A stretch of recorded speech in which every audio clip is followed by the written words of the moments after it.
सरकार अपने वीर सैनिकों के प्रति यूनिफॉर्म धारण करने वाले उन सभी जवानों के प्रति सदैव सम्मान का भाव रखते हुए उनके योगदान को साथ भारत माता के महान सपूतों को नमन करते हुए इस कार्यक्रम को आगे बढ़ाया। यह हमारे प्रदेश का सौभाग्य है कि देश के आन मान और शान के लिए लड़ते हुए जब भी आवश्यकता पड़ी तो भारत के जवानों ने कभी पीछे मुड़ करके नहीं देखा। कारगिल के इस युद्ध में भी 1999 में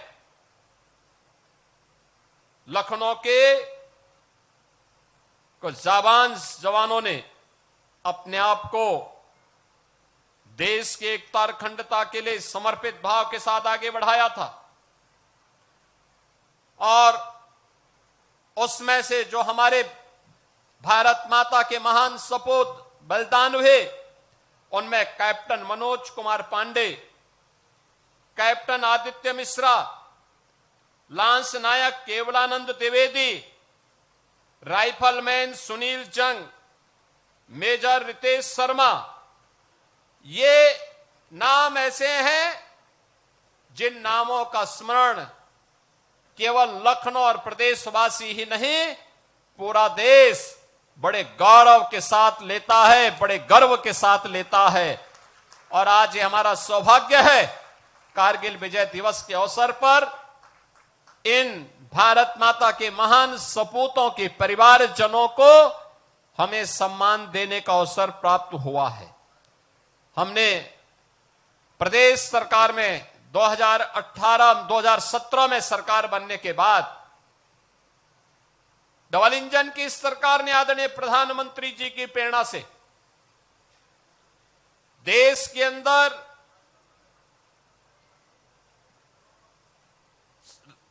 बाह्य सुरक्षा हो या आंतरिक सुरक्षा के लिए बलिदान होने वाले सैनिकों के परिजनों के लिए, शहीद परिवारों के लिए राज्य सरकार ने अपने स्तर पर घोषणाएं प्रारंभ की।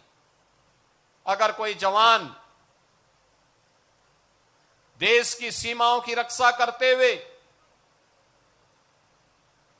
आंतरिक सुरक्षा की स्थिति को बनाए रखने के लिए कहीं बलिदान होता है तो राज्य सरकार अपने स्तर पर उस परिवार को 50 लाख रुपए की सहायता अलग से देती है। परिवार के एक सदस्य को उत्तर प्रदेश सरकार की नौकरी में भी स्थान देती है, नौकरी देती है और उनके स्मारक को उनकी जन्मभूमि या उनकी कर्म भूमि जहां पर परिवार के लोग सहमत होते हैं वहां पर उसे स्थापित करने के लिए अपना योगदान देती है। प्रदेश सरकार अपने वीर सैनिकों के प्रति यूनिफॉर्म धारण करने वाले उन सभी जवानों के प्रति सदैव सम्मान का भाव रखते हुए उनके योगदान को स्मरण करती है और उनकी सेवाओं के प्रति वर्तमान और भावी पीढ़ी के सामने एक नई प्रेरणा प्रस्तुत करने का कार्यक्रम भी आयोजित करती है। आज का ये कार्यक्रम उसी प्रेरणा का हिस्सा है।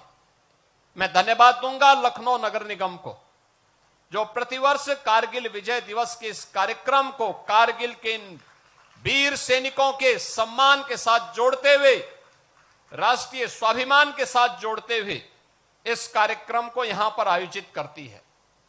बहनों और भाइयों, आपने भारत के सैनिकों के शौर्य पराक्रमों को देखा। 1948 में भारत पर थोपे गए पाकिस्तान के पहले युद्ध के दौरान हम में से कोई भी व्यक्ति उसको देखा नहीं होगा।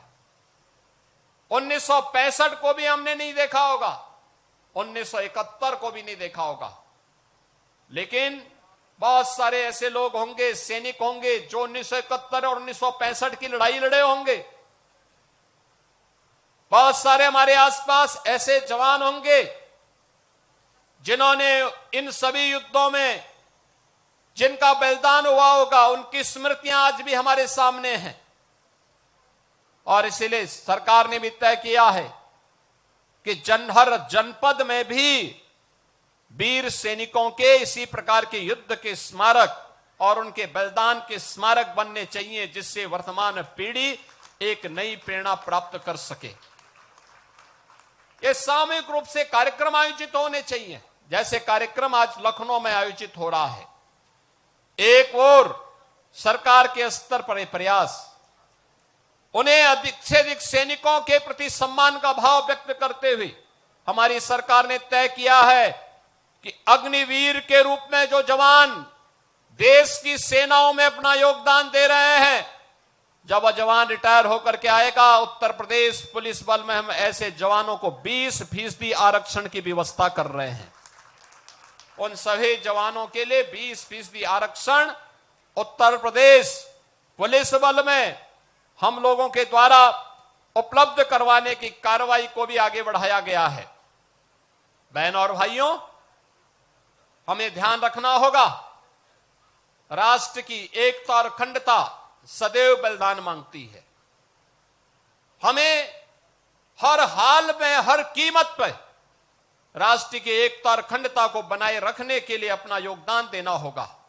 आज अगर हम चैन से सो पाते हैं, समृद्धि के मार्ग पर आगे बढ़ पाते हैं, विकास के इन नए नए आयामों का लाभ ले पाते हैं, आधुनिक सुविधाओं से अगर हम लोग आज के दिन पर लाभान्वित हो पा रहे हैं, तो इसका कारण है क्योंकि भारत के वीर जवान भारत की सीमा में सम और विषम परिस्थितियों का सामना करते हुए देश की सीमाओं की रक्षा कर रहे हैं। उनके द्वारा किए जाने वाले योगदान के कारण हम देश के अंदर प्रगति के इस लाभ को अपनी आंखों से देख पा रहे हैं। एक तरफ बढ़ता हुआ भारत, एक नई ताकत के रूप में उभरता हुआ भारत, नए अपने शौर्य और पराक्रम के लिए देश और दुनिया के अंदर अपना लोहा मनाने वाला भारत। ऑपरेशन सिंदूर के माध्यम से भी आपने भारत के शौर्य और पराक्रम को देखा होगा। आपने देखा होगा जिस पाकिस्तान ने और उसके प्रेरित आतंकवाद ने पुलवामा में निर्दोष तीर्थ यात्रियों को अपना शिकार बनाया था, उन्होंने 22 ऐसे जवानों को, ऐसे तीर्थ यात्रियों को अपना शिकार बनाया था। उस पाकिस्तान को सबक सिखाने में भारत के बहादुर जवानों को और भारत की सेना को 22 मिनट भी नहीं लगे। पाकिस्तान के आतंकी कैंपों को तहस नहस कर दिया। प्रधानमंत्री मोदी जी ने यही कहा था कि पुलवामा में जिसने भी दुस्साहस किया उसको इसकी कीमत चुकानी पड़ेगी। और फिर आपने देखा होगा इस बार भी पाकिस्तान चिल्ला चिल्ला के अमेरिका के पास पहुंच गया था। भारत एक मोर्चे पर कई देशों से लड़ रहा था, कहीं तुर्की के द्वारा, कहीं चीन के द्वारा और कहीं दुनिया के अन्य देशों के द्वारा भी उसे सहायता दी जा रही थी। लेकिन उस सब के बावजूद भारत की बहादुर सेना के सामने पाकिस्तान की एक नहीं चली और अंततः उसको समर्पण करने के लिए मजबूर होना पड़ा था, ये बहादुर सैनिकों के नाते। और इसलिए यूनिफॉर्म के प्रति सम्मान का भाव हर भारत का दायित्व बनता है, हर भारतवासी का दायित्व बनता है। एक तरफ यह सम्मान का भाव, दूसरी तरफ अगर हमें विकसित भारत के सपने को साकार करना है तो उन षड्यंत्रों से हमें हमेशा सावधान होना होगा जो षड्यंत्र हमें बांटने का काम कर रहे हैं, जाति के नाम पर, क्षेत्र के नाम पर, भाषा के नाम पर।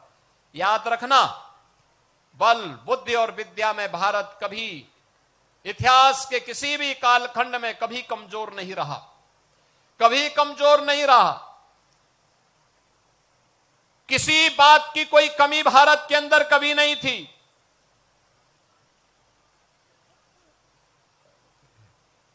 लेकिन जो लोग विकसित भारत नहीं चाहते, जो लोग समर्थ भारत नहीं चाहते, जो लोग सशक्त भारत नहीं चाहते, वे लोग भारत को जाति के नाम पर, क्षेत्र के नाम पर, भाषा के नाम पर, तमाम वादों के आधार पर बांट करके, सामाजिक ताने बाने को छिन्न भिन्न करके दुश्मन को प्रेरित और प्रोत्साहित करते हैं, दुश्मनों को प्रेरित और प्रोत्साहित करते हैं। उनकी सहानुभूति किसी गरीब के लिए नहीं है, उनकी सहानुभूति देश के लिए नहीं है, उनकी सहानुभूति उन लोगों के प्रति होती है जो घुसपैठिए के रूप में भारत के नागरिकों के हक पर डकैती डालने का काम कर रहे हैं। ये दृश्य आज देख रहे होंगे, ये दृश्य आज भी आप देख रहे होंगे। भारत के नागरिक को मताधिकार, संविधान प्रदत्त यह अधिकार प्राप्त हो, यह उनकी चिंता नहीं, लेकिन एक घुसपैठिए को प्राप्त हो, यह उनकी चिंता है। और ये वही लोग हैं जब सत्ता में आते हैं परिवारवाद चलाते हैं और जातिवाद का सहारा लेकर के सामाजिक ताने बाने को छिन्न भिन्न करने का काम भी करते हैं। याद रखना, इतिहास के किसी भी कालखंड में जब भी हम इस प्रकार की प्रवृत्ति के तत्वों के चंगुल में फंसे, भारत को इसकी बड़ी कीमत चुकानी पड़ी है, बड़ी कीमत चुकानी पड़ी है। क्यों विदेशी हमलावर भारत पर हावी होते गए? ऐसा नहीं कि हमारे पास योद्धाओं की कमी रही हो, हमारे पास बल या बुद्धि या वैभव की कमी किसी स्तर पर रही हो। भारत गुलाम हुआ इसलिए क्योंकि एक ऐसी उस समय कुछ ऐसी ताकतें थी जो बांट रही थी, जैसे आज कुछ राजनीतिक दल फिर बांटने का काम कर रहे हैं। ये विभाजन हमारी कमजोरी का कारण था। इस विभाजन से फिर से बचने की आवश्यकता है।